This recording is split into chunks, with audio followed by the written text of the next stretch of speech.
Good morning, শুভ মকর সংক্রান্তি সবাইকে জানাই। তো চলো, রিকিতেও স্কুল চলে গেছে, এখন দেখতেই পাচ্ছ মানে 10টা বাজতে যায়।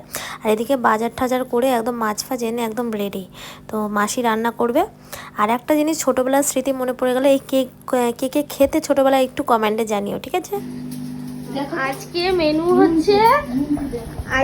হচ্ছে যেখানে আলুর দম হচ্ছে। আর কি করেছো মাসি? এটা হচ্ছে বাঁধাকপি, আর এটা হচ্ছে ওই যে ইলিশ মাছটা একটু ভাজা করে রেখেছে। আর এই হচ্ছে আজকে আমাদের ইলিশ ভাপা। মাসি কিন্তু বাঙাল, আজকে বাঙালের হাতে ইলিশ মাছের ভাপা খাবো। বাঙালের হাতে আজকে ইলিশ মাছ ভাপা খাবো। এতদিন আমি ঘটির মতন করেছি, এবার বাঙালের হাতে খাবো। তো চলো খেয়ে তোমাদের বলবো তো কেমন হয়েছে। তো চলো, আজকে সবাই পিঠে পুলি খেয়ে দিনটা ভালো করো। তো চলো, আজকে এই পর্যন্ত।